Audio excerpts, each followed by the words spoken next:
started playing hockey when I was 2 or 3, so from that time it was kind of just hockey all day, every day. When you're younger, it's just kind of like you're there, you're having fun, that's all that matters.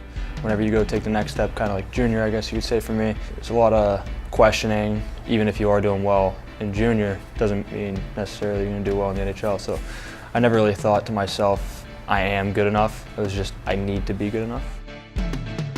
If there was anybody who thought that I could make it, my dad and mom both thought I was going to make it from the time I was 4 years old. They made sure that I had every opportunity. So I was in San Antonio, that's where our minor league team was. I had a roommate who was also from Pittsburgh. We grew up together.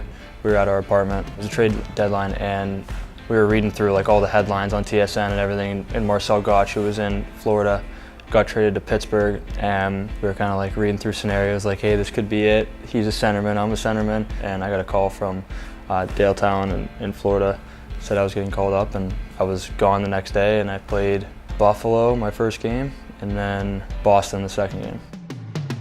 At that point, I still hadn't felt like I made it. I was there, but I wasn't like a key component or anything, and it wasn't like I was a for sure thing. I could have got sent down at any moment, and I did a lot. I mean, the next year I was up and down a little bit, and it still didn't feel like totally right. And then my third year pro was kind of it was my first full year I made the team out of camp.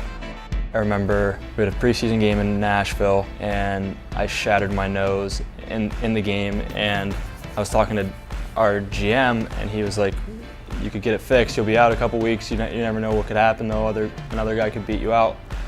So it was like, all right, well, I'm not gonna let that happen. So I played the rest of the preseason games. At the end of preseason, they told me to get a place, which is kind of like, you're here for good, and that was the moment that it kind of felt real.